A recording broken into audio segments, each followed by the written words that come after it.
шырмалған тағдыр 1 мен 10 бөлімнің аралығына дейінгі қысқаша шолуды сіздерге баян етемін. Кино атақты Несле Хан және күйеуі Кадр екеуі ойнайды. Ең алдымен кино басында көшедегі қаңғып жүрген, яғни такси қағып кеткен итті Несле Хан апара жатыр, яғни дәрігерге апара жатыр. Жануарлар емдейтін дәрігерге. Яғни таксиге дұрысып қояды. Неге дұрыстап қарамайсың, неге көзің қарап жүрмесің дейді. Өзі жұмыстан кешігіп, асығып жұмысқа барды. Бұның жұмыс орнында, яғни зорлықтарға жол жоқ, зорлық көрген адамдарға, қыз-келіншектерге көмектесу. Ал Несле Ханның қанден досы, Несле Ханды жұмыстан шыққан бойда балгерге жазылып қоямыз, бірнеше ай болды. Балгер бізге бәрін айтады деп күштеп балгерге әкеледі. Балгер ол кезде Несле Ханға айтады, яғни Несле Ханның аты Маджин болады. Осыған сенде болашақта бірдеңелер болады, сен емдейсің. Осылай өзі такси қағып кеткен итті жақсы көріп қалған ол өзінің бала кезі есіне түседі. Әке, құлағым ауырып тұр дейді. Осы кезде әкесі қолында биотолог болу керек. Құлағынан сыбырлап осылай ұстаған кезде әке, құлағым жазылып кетті дейді. Осылай әкесінен дарыған күш қызында да бар. Әкесі сол кезде айтады, қызым, мен саған барлық күшімді саған беремін дейді. Ал анасы кредитке батып кеткен, және ол Несле Ханның ең қымбат заты әкесі сыйлаған күй табақ, күй сандығы сияқты. Соны сатқысы келді, бірақ Несле Хан сатуға рұқсат етпейді. Несле Хан айнаға қарап тұрып, кешегі балгердің сөзі есіме түседі. Балгер Несле Ханға сен адам емдейсің дейді. Ал Стамбулда бұл жігіт әйелі бар, аты Қазым. Ол көптен бері ауырады, яғни психикалық ауытқуы бар. Кезінде анасы бұларды тастап кеткен екен, әкесі қайтыс болған кезде. Бұл Қазым 3 ағайынды. Несле Хан жұмысына келе жатқан кезде оған бір әйел, яғни жұмысындағы бір әйел көмек сұрайды. Ол бастықтарынан зорланып жүрген, және осы бөлімде жұмысқа тұрмай қаламаймын, басқа жерге ауыстырыңызшы деп Несле Ханнан жалынады. Жұмыстан шығып кетейін десе, ауру баласы мен күйеуі бар екен. Ал оны зорлап жүрген бастығы болып шығады. Несле Хан оны кейіннен түсінеді. Түсінген сәтте, бірақ бастығы өкінішке орай Несле Ханды жұмыстан қуады. Ал мұнда Қазымның ең кенжеке інісі Джихангер. Ол Джихангер Қазымның әйелімен өте жақын араласады, және жақсы көреді десе де болады. Қазымның әйелі біртүрлі ауруға шалдыққан, типі психопат, или әйтеуір гипноз арқылы ұйықтай алмайды. Ол жындыханада жатқан кезде оны Қазым өзі шығарып алады, таза ұшытамыз, серуендейміз дейді. Бірақ сонда да ауып қалған бірдеңе әйтеуір. Сен мені сүймейсің, сен бұрын маған опасыздық жасағансың деп Қазымға тиісе береді. Несле Хан болса, курс оқимын деп Стамбулға қарай жол тартты. Ол Стамбулға пойызбен келуді жөн көрді. Осы кезде оның сыртынан біреу суретке шақырлатып камераға түсіп тұр. Әрине, ол Қазымның інісі Ахмет еді. Бұл да Ахметті сәл психопат. Несле Ханның құрбысы қанден қуанып кетеді. Сен өзіңе жаңа дос жігіт таптың ғой, ол сенімен танысқысы келеді. Сен қырсықпай ол атыңды айтып танысып ал дейді. Соған аздап есіне алған Несле Хан Ахметпен танысады. Ахмет негізі ол қызды суретке түсіріп алып, түріне қарап бірден ғашық болып қалады. Ал мұнда Қазым мен оның әйелін көрсетеді. Әйелінің екеуінің диалогтары. Әйелі, сен мені тағы сүймейсің дейді. Қазым болса, сен әдемі көйлек киін, теңізге жарасатындай көйлегіңді кейде кешкі асқа бірге отырамыз дейді. Әлі де жылап отыр. Баяғы 45-ші жылдарға араларында әңгімелер айтып жатыр. Бір рет қателік жасаған сол нәрсені әлі де айтып жатыр. Ал мұнда Несле Хан мен Ахмет бір-біріне өте жақын болып кетті. Сіздер айттыңыздар, Несле Хан деп менің аузым үйреніп кеткен. Негізі бұл кинода Несле Ханның аты Маджид, солай айтылған. Пойыз ішінде біраз әңгіме-дүкен құрып, Стамбулға келе жатыр. Ахмет ес-түссіз ғашық болды. Ал мұнда Ахмет қашан келеді деген Джихангер мен інісі. Ал Несле Хан екеуі тағы да әңгімелер жатыр. Атын айтты. Осы кезде ғана танысып, атын айтты. Ал мұнда Маджид Қазым әлі де бір проблемаларын шеше алмай, кешкі аста отбасы болып жиналды. Осы кезде бір-бірлерінің жау екені білінеді. Бір-біріне сөз түйіріктеп, анау-мынау айтып. Әсіресе Қазым анасының жек көреді, өйткені анасы әкесі қайтыс болған кезде екінші рет күйеуге шығып кеткен. Осылайша анасы да өз балаларының арасына түсіп, екі ортаға от салып жүрген бірдеңе әйтеуір. Әйелі кетіп қалады, ештеңе де ішпеймін деп. Осы кезде артына келген кезде өз-өзіне қол жұмсамақ деп ойлап қалады. Алайда өзіне емес, ол қолындағы бір затты шешу үшін. Ахмет болса ес-түссі кетіп, бұл қызға ғашық болып, тіпті орамалын әкеліп, поездың ішіне кірмей тастап кете салады. Ал өз орнында келе жатырмын кешкі асқа деп бауырларына сандап жатыр. Осы кезде Неслихан өзінің құрбысына да ана бір түрлі жігітпен таныстым деп айтып жатыр. Қызымның анасы келініне ұрсып жатыр. Сен бұл ісіңді қашан қоясың дейді. Өйткені бұл өз-өзіне қол жұмсағысы келіп, өлгісі келіп жүр. Ал Жиһангер болса, Жиһангер қай қыз екенін білмеймін, әзірге кино белгісіз, біреуіне көмек сұрап жатыр. Ол өзінің ағасы Қазымды сыртынан басқа жоспар құрып, ағасының компаниясын тартып алу. Бұл үш бауыр үшеуі де бір-біріне өте нашар қарым-қатынастары. Ал Қазымның әйелі болса, өте қымбатқа салынған портретті, яғни Қазым екеуінің портретін пышақпен тілгілеп түгін қоймай жатыр. Өйткені ол Қазымды жек көреді. Жек көргені соншалық оны көргісі де келмейді. Сол үшін өзін өлтіруге дайын, бірақ өле алмайды. Ал Қазымда ауруы бар. Ол әлгі дәрігер айтқандай аурусыну көп өте. Пойыздан бірге түскен Ахмет пен Неслихан, Ахмет қызға қарап тұрады, тесіліп такси шақырса да таксилердің барлығы именно Неслиханды қабылдамайды. Өйткені Ахмет оларға солай бұйрық беріп қойған. Солай Ахметтің машинасына амалсыз мінеді және күшігімен, заттарымен. Осы кезде заттарының әдейі артқы орындыққа салғызады. Өйткені бір жоспары бар. Ал Қазым болса дәрігердің алдында отыр. Дәрігер оған тезірек сізге психологқа бару керек, емделу керек десе, жоқ деп келіспейді. Олай өлетін ауру емес дейді. Қазымның әйелі гипноз арқылы ұйықтауға тәуелді болып қалған, соншалық ол күйеуіне қанша рет ескертсе де тыңдамай, тағы да көлігіне мініп, әлгі Жиһангер деген інісінің үйіне барады. Өйткені Жиһангер барлық уақытта сырлас және көмектеседі. Bir жағынан жақсы көреді десең де болады. Ол Жиһангерге звондап, тезірек үйді босат, тезірек дәрігерді шақыр дейді. Мен барғанша келіп дайын тұрсын дейді. Ал көлікке мінген Неслиханға Ахмет әлі де ес-түссіз қарап отыр. Оның қай жерде тұратынын барлығын айтып, тіпті қонақ үйге өзін жалдауын айтты, бірақ қыз бас тартты. Осылайша көліктегі сумкасын әдейі бермей қойған кезде оны жүргізушісі "Ханым, сумкаң қалып қойды" деп оған жын ұрып кеткен Ахмет көлік жүргізушісін әбден ұрып тастады. Осы кезде психопат деген нақты дәлел. Ал Қазымның әйелі болса, тезірек, мен гипнозға түсуім керек, тезірек келді ма дәрігер деп осылай жүгіреді. Ал мұнда Ахмет өзі әлгі адамды ұрған есіне алып, қолын қайта жуып, бір емес бірнеше рет сабындап жуып, сабын кетіріп жатыр да, осыдан кейін өзін ретке келтірді. Кәдімгідей психопаты мына кинода. Осылайша біртүрлі көзқараспен айнаға қарайды және анасына келіп, "Анашы, мен бір қызға ғашық болдым" дейді. Осы кезде анасы, "Сендердің осы бір қызға ғашық болдым дегендеріңе мен қатты қорқамын" дейді. Неслихан анасына звондап өзінің аман-есен келгенін айтып жатыр. Осы кезде анасы, "Сенің қобдишаң қайда? Қобдишаң сынбай барды ма?" деген кезде есіне түсті. Қобдиша салынған сумкасы әлгі Ахметтің көлігінде қалып кеткен. Оны әдейі Ахмет көлігіне салған қызды қайтадан кездесу үшін. Осылайша қызға "Қобдишаңды алғың келсе, менімен кездесуге кел" дейді. Қыз басында келіспейді десе де, қобдиша өте маңызды болғаннан кейін келісті. Осы кезде кафе алдында отырған кезде курс оқытамын дейтін емші ма, көріпкел ма, әйтеуір Сара деген подружкамен жақсы араласып кетеді. Өйткені бұл әйел үйінде жалға береді. Дәрігер Қазымға әлі де емделу керек, емделмесе өте асқынып, жаман жағдайға түсетінін айтса да, Қазым келіспейді. Ал мұнда тұратын үйінен көріп жатқан Неслихан және осы Сара деген подружка болады. Осы кезде Сараға Қазымның анасы звондайды, "Менің келініме ем керек, сен өзің ғана емдеп бер бұл нәрсені, басқаға сенбеймін, саған ғана сенемін" дейді. Осы кезде Сара бұған айтып жатыр, "Бұл әулетті атақты ишем отбасы" дейді. Осы кезде таңқалады, оның Ахмет деген баласы бар, сонымен бірге келдім деп. Тіпті екеуі өсек айтып кетеді. Ахмет болса өгей әкесімен келісіп, тағы да Қазымға жоспар құруда. Өйткені бұл да өз ағасын жек көреді екен. Бұлай бірге араласады, бірақ бір-бірін өте жек көреді.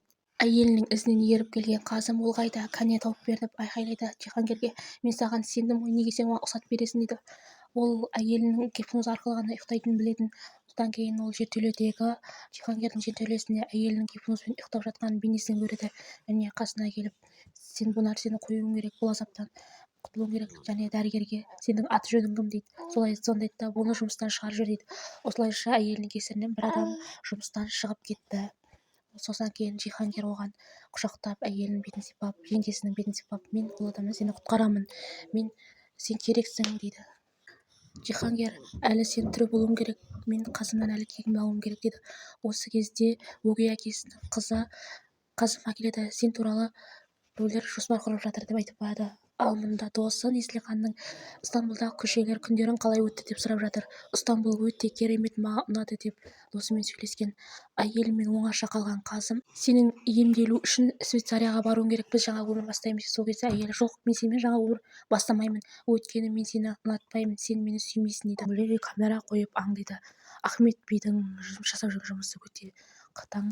Ол ағасы Қазымен кездесіп, Стамбулдағы барлық тірліктерін бітірген айтады. Ол қандай жұмыс десеңіздер, Қазым ағасын саясатқа араластыру үшін бір кісілермен сөйлескен, және осылай ағасын қуантып қояды. Аға, мен сенің барлық тапсырмаларыңды орындап келдім дейді. Ал мұнда өгей қарындасы білгенін жасап, клубта өзінің Жан деген жігітімен екеуі бірдеңелерді білдіреді. Сөйтсек, бұлар әркімнің көлігін айдап кетіп, жартасқа құлатып, сондай қызықты дүниелер жасайды екен. Яғни екеуі де ішіп жей алған албастылар десем де болады. Екеуі осылай біреудің көлігіне отырып, онан осылай құздан құлатып жіберіп, және өздері ол машинадан секіріп түсіп кетіп мәз болады. Яғни істеген тірліктеріне байдың балалары ғой, не істерлерін білмейді. Әттең осы екеуін әкеліп ауылға пішен өруге салып кетсе, сонда көрер едім құтырған қандай екен. Осылай біреудің көлігін жардан құлатып, оның өртенгеніне қарап тұрған екі сайқымазақ күліп, ішектері тиылмай дей ма, осылай күліп өздерінше болып жатыр. Яғни көліктің өртенгеніне мәз болып жатыр. Ал мұнда музыканың кайфын түсіп жатқан Неслихан қасында кішкене ғана иті бар. Айнаға қарап қойып, көріп келдің айтқанын қайта-қайта есіне алады. Мен біреуге керекпін.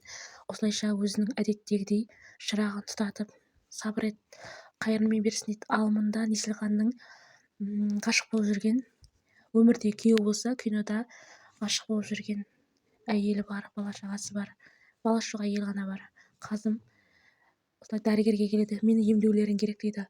Сол кезде дәрігер ойланып көреміз дейді. Ал мұнда Неслихан өзінің курс оқытатынын, яғни осындай гипноз арқылы емдейтін апасымен бірге бір кісіні емдеп жатыр. Бірақ қолынан ештеңе де келер емес. Қанша рет айтып, ескертіп үйретсе де, бұл кісіні емдей алмады. Өйткені ол Неслиханның адамы емес еді. Осылайша екеуі отырады, үйретеді, бірақ істей алмайды. Ишек әулетінің 3 ағайынды жігіті, 2 бауыры Қазымға келе жатыр. Олар бірігіп бір жоспарды алдағы уақытта іске асыратынын айтқалы, сол үшін бас қосты. Әрине, ішінде Ахмет, Қазым және де Жиһангер. Үшеуі бір-бірімен бауыр болғанмен бір-бірін жек көреді. Ал мұнда Неслихан Стамбул көшелерін отырып жүр ма, өзін керемет сезініп жүр. Және ол өзінің Сара деген досына, мен қазір келемін, мен бұл жақтың көшелерін айналып келемін дейді. Осылай. Содан кейін ол әдемі көйлегін киіп Ахметпен кездесуге барады. Ахмет оған кешегі қалдырып кеткен заты қобдишасын әкеліп беруге уәде еткен. Сол үшін де кездесуге шықты. Ахмет Неслиханның сұлулығына тәнті болып, оны көлігіне отырғызды. Ал мұнда бала кездегі анасы екеуі бірге түскен суретке ұзақ қарап тұрған Қазым. Ол кезде Қазымның әкесі бартұғын. Содан кейін анасы Қазымды да ол кезде еркелеткен. Сен мен үшін ең қымбатсың деген секілді.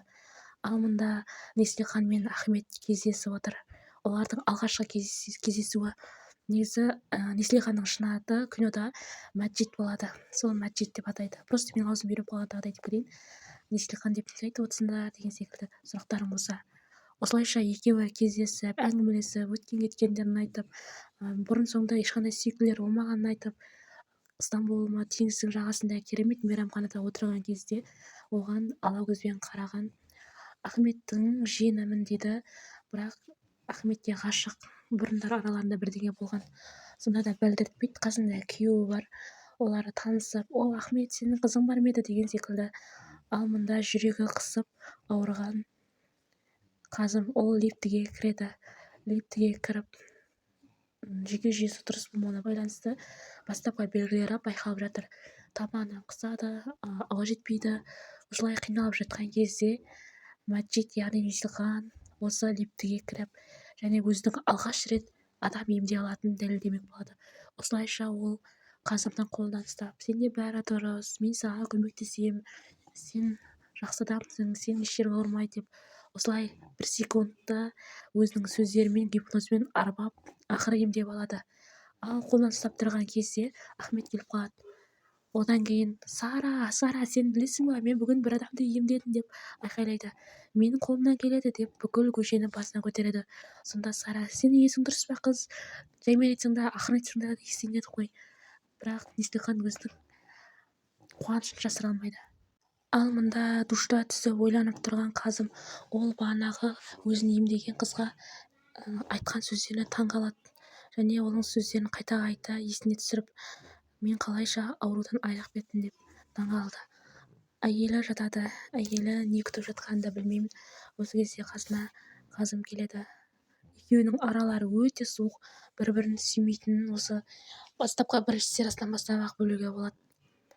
Ертеңіне Ахмет барлығы үйінде туысқандарын, бауырларын жинап, яғни Маджидті дастарханға шақырады.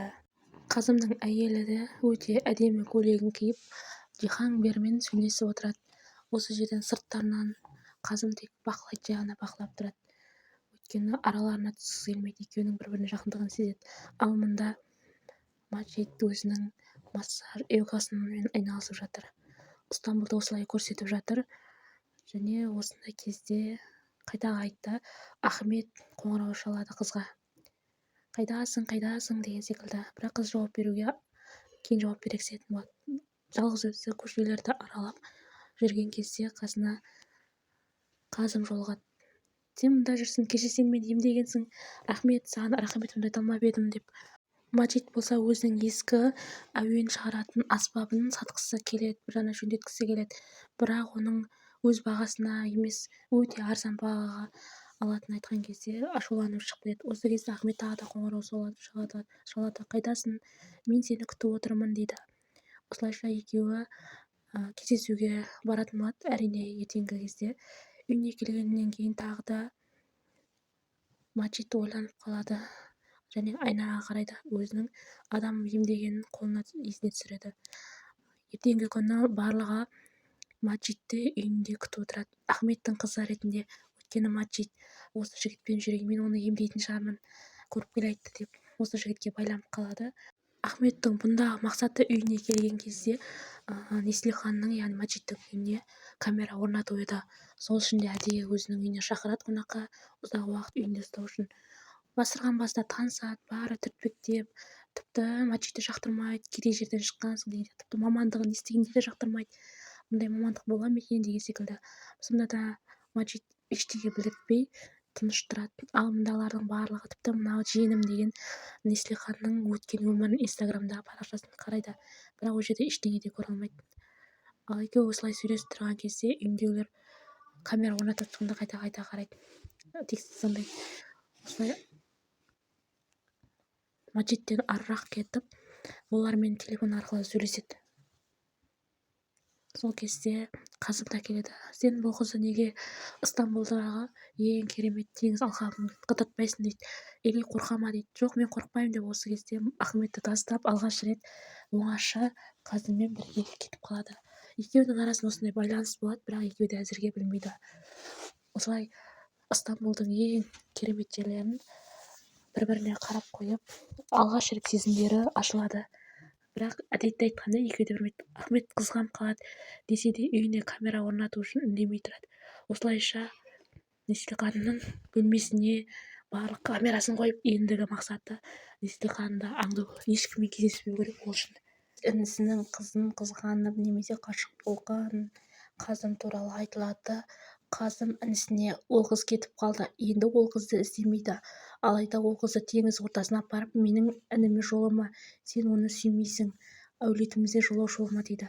Сондағы мақсаты, біздің жоспарларымыз бар, жоспарымыз орындалғаннан кейін барып, өзің білесің әзірге деп. Қазым барлық әулетті басқаратын адам екен, ағасы. ал Ахметке жаны ашығандай болып бұрын оның жүрген сүйген қызы, бірақ ол да кезінде Қазымды сүйген екен. Сол үшін де Ахмет оны тастап кетеді. Ал есік алдына келген журналистке Қазымның әйелі шығады. Ол Қазымның әйеліне сендердің күйеуің немесе өзің бұрын бір қызды өлтіргендерін есіне салып кетеді. Ал мұнда өзінің емшілік қасиетінен бар жоқ білу үшін Мачите Сара досы екеуі осы ауырып жатқан шалға келеді және осы кезде өзін сынайды. Сол кезде шынымен де өзінің емшілік қасиеті бар екені белгілі болды. Өйткені екі қолында тамырын ұстап, өткен кездегі балалық шақтағы не істеп не қойған қызын және қалай құтқарғаны барлығы шалдың есіне түсіріп, осылайша алғаш рет емдейді. Ал мұнда әйелі айтып жатыр, кезіндегі сен өлтірген адам туралы журналист іздеп жүр, ол маған қағазын беріп кетті, визиткасын дейді. Визиткасын неге аласың деп Қазым оған ұрсады. Ахмет Қазымның ісі, яғни ағасының ісі туралы үшін Мачитеден кешірім сұрау үшін келеді. Осы кезде Мачите ашуланады. Сендер соншалықты кімсіңдер? Сен кімсің өзі сонша? Мені соншама мазақ қылатындай, мені қор қылатындай, менің намысымды таптайтындай. Енді сенімен кездеспеймін, көрмеймін, сендердің әулетіңнен алыс жүремін дейді. Ахмет қатты ғашық болғаны соншалық, ол қонақ үйдегі ресепшн балаға ақша беріп кетеді. Мачитенің не істеп не қойып жүргенінің барлығын бақылау үшін. Алайда өзі Мачитеге өлерде ғашық. Мачите анасына қоңырау шалып жағдайын сұраған кезде, рахмет, Ишек деген бір мырза менің шотыма көп ақша аударды дейді. Осы кезде Мачите жынырып ашуланады. Ал мұнда Қазымның адам өлтіргенін дәлелдеу үшін ізінен түсіп суретке түсіріп, яғни анадағы теңіз ортасында Мачите мен Қазымды суретке түсіріп және Мачитеге домалақтап сұрақ белгісін қойды, ол қыз кіммен деп. Ашуланған Мачите бірден Ишектер әулетіне барды. Ол жерге барып ұйықтап жатқан Қазымды шақырып алды десем де болады. Ал түсінде түс көріп жатқан Қазымның әйелі Нини шынымен де адам өлтіргенінің куәгері болған екен. Ол есіне алып дірілдеп, тіпті дәрісін ішті. Мачитеге Қазымға келіп, сен кімсің соншалықты? Неге сен менің анама ақша аударасың? Қандай адамсыңдар дейді. Ал мұнда дискотекада Қазымның ең кенже інісі Джихангер бір жолдас баласы, яғни бармен басқаратын жолдас баласымен кездеседі. Екеуі жоспарлар құрып жатыр. Әрине ол Қазымға байланысты. Ахмет болса Мачитенің әрбір қадамын аңдып, тіпті оны қарсы алу үшін есік алдында күтіп отырады. Бірақ Мачите оны көрмейді. Ол шайханада жұмыс жасайтын жігітпен жақсы араласып, сөйлесіп, және өзінің бөлмесіне осындай тағам жеткізуін айтып жатыр. Осы кезде қызғанып қалады. Ол жігіттен Мачитеге ғашық болып қалғандай. Атың кім дейді, атын Мачитеде таныса да, осы кезде ашуланып кеткен. Ахмет оны барып сен дейді, жай ғана сен дейді, өйткені алдағы ұратын шығар. Солай өзі гүл жібереді Мачите, бірақ Мачите гүлді оқиды, қарамайды. Ал мұнда есінен танып қалған Нини көліктің ішінде отыр. Оның көлікте отырғанын пайдаланғандар біреулер. Видеоның соңына дейін көріңіздер. Мәжит және осы іс-шараға келеді, яғни өзінің қобдишасын сатуға келеді. Бірақ бұл жерде әдеттегідей байлардың аукцион еді. Ал мына Ахметтің бұрынғы ғашығы көріп қалады. Және де осы аукционда Ахмет пен Джихангер екеуі орнымды басады деп Қазым айтады деп барлық өткен. Алайда Қазым ештеңе де айтпады. Тағы да осы тойдың ішінде Қазымның есерсоқ қарындасы бар еді ғой.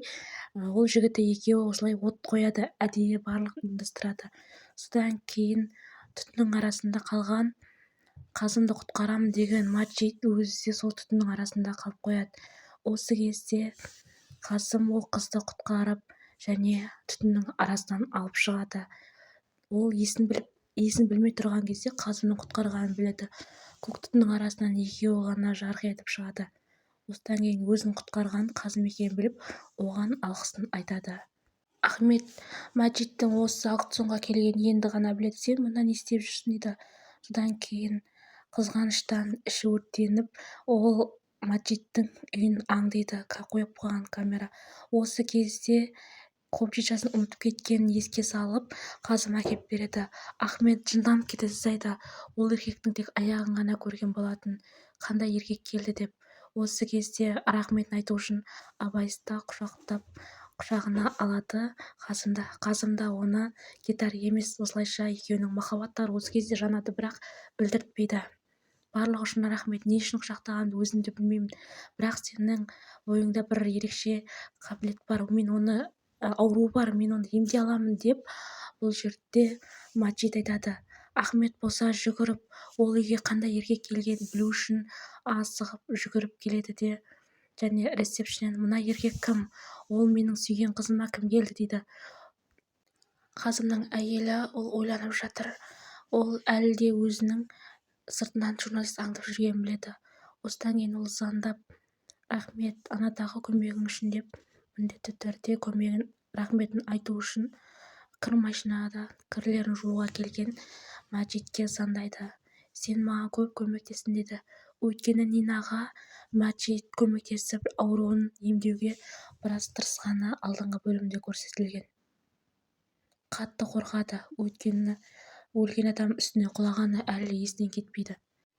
Қазымның ауруы екенін дәрігер ғана біледі және не үшін қорқасын деген секілді сөйлесіп жатыр. Ал мұнда Маджидтің сыртынан аңдып жүрген журналист оған кездейсоқ танысып Нинаның араласатынын біледі Нинамен. Өйткені Нина кезінде адам өлтірген, тоже оның қасында бір қызды өлтірген секілді. Сол үшін де Маджидке жақындады. Маджидтің Сара құрбысы бар. Сара досына Маджидте мені Қазым тартып жүр, оларды емдеуге менің күшім жетеді, неге екенін білмеймін дейді. Осы кезде Ахмет анасымен сөйлесіп отыр. Анасы болса ұлын алдап, мен саған Маджидтен алып беремін дейді. Сара мен Маджидте бір үйге келіп әйелді емдеп жатыр, оған мұқият қарап отыр. Осы кезде ол әйелдің күйеуі сұрақ қойып жатыр. Ал Маджидте болса, сіз алаңдамаңыз, сіздің махаббатыңыз әйеліңізді құтқарады дейді. Ал мұнда Джихангир алғаны кірпі туралы арқаны беріп жатыр және маған Қазымның көңілдесін тауып береді. Кешегі өртті қойған қызы екенін білген анасы оны сұрақтың астына алып жатыр. Осы кезде Ахметтің бұрынғы ғашығына күйеуі сөйлеп жатыр. Сенің әлде Ахметте көңілің бар дейді. Ал қыз болса, иә, менің көңілім бар, ол бойдақ, әлде менің мүмкіндігім бар, сондықтан да ырбаңдамай жұдырмақша салып жүр дейді. Джихангир болса, сен мені ағамнан құтқар, ағамның көзін құртатын маған айғақты бер, мен сол кезде оның қандай қызбен жүргенін дәлелдеп беремін деп нейді асқарды. Ал мұнда кафедегі жігітпен кездесуге барғысы келіп жатыр, өйткені Ахметті өзінен алыстату мақсатында. Ол киноға барайық дейді, сол ұсынысты қабылдады. Бірақ осы кезде оған Ахмет келіп, мен саған үйленемін, сені анам шақырып жатыр, біздің әулетімізге келеді, жоқ деп бас тартады. Мен сенің әулетіңе екінші қарай аяқ баспаймын, менің намысым бар, сенің әулетіңе жоламаймын деп Маджидте бірден айтып тастады. Десе де Ахмет қоярда қоймай үйіне келуге көндірді. Ал мұнда Маджидтенің анасын ақшамен баурап алған күйеу баласы Ахмет және Қандан барлығы Ахметті жақсы көріп кетті, өйткені оның ақшасы көп. Ол әр уақытта барлық ақшаны төлеп жүрді. Шырмалған тағдырдың киносы өте қызық. Нериман Нини деп атайды. Бұл Маджид пен Қазымның арасындағы нәрсені дұрыс түсінбей, екеуін көңілдес деп ойлап үлкен шу шығарды. Сен, Қазым, мені көзім жеп салдың мына қызбен. Мен сені осыдан байқадым. Кірпінің алқасы сенде болған, сол кезден байқадым деп айқайлады. Ахмет те сене алар емес, және ол өзінің сүйген қызының осындай қадамға барады деп мүлдем ойламады. Бірақ шындықты түсіндіргеннен кейін Қазымның әйелі қатты өкініп қалды, не істерін білмеді. Бұл жерде барлығы журналистің кесірінен. Журналист ол қызды аңдығаннан кейін Қазым осы нәрсені не үшін сені аңдып жүр, сенің қандай шындық бар деген секілді сондай нәрсе мақсатпен кездескен. Әрі Қазымды жасырын Нериман Маджид емдеп жүрген өзінің гипноз арқылы, бірақ оны айта алмады.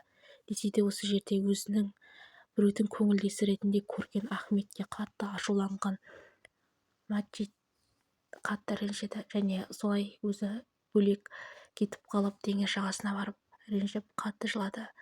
Ешқандай кінәсі болмаса да сондай ауыр сөз. Қазым қызметшісіне Маджиденің ізінен аңдып жүруін және оның ізіне әлгі журналистің түспеуін қадағалауын нақтылап бұйрық беріп айтты.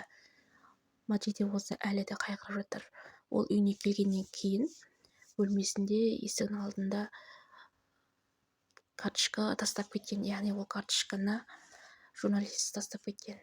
Өйткені барлық шындықты білу керек.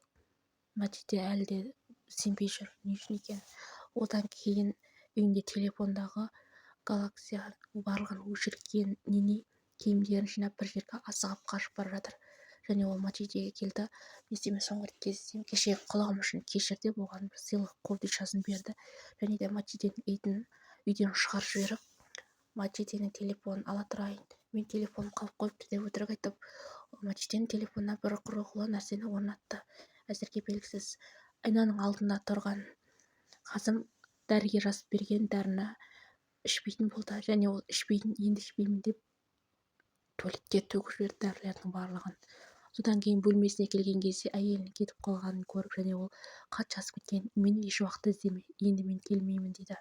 Өйткені Қазым әйелін сүймейді, әйел де оны сүймейді. Мына жерде сыйлығын беріп жатқан Нини: саған сондай көп рахмет, мен сені кеше дұрыс түсінбедім, сол үшін қатты айыптымын деп барлығын жалған айып тағып, және осылай сыйлық берді. Мачетеге қымбат сыйлық беріп кетті Нини.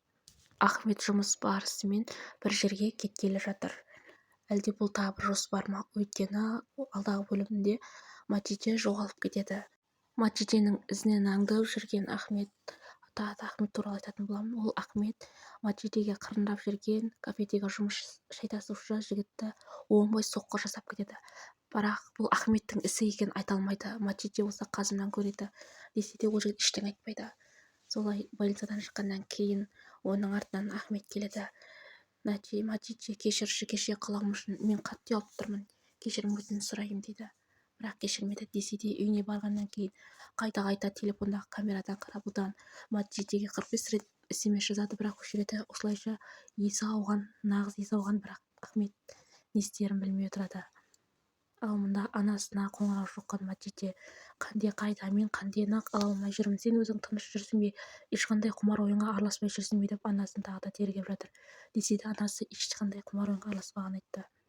Ал Мачете досының неге телефон алмағанын біліп, оны Қазым арқылы тауып алады, яғни Қанданның жүріп жүрген көңілдесінің әйелі Мачетенің Қазымның бір туыстары болады.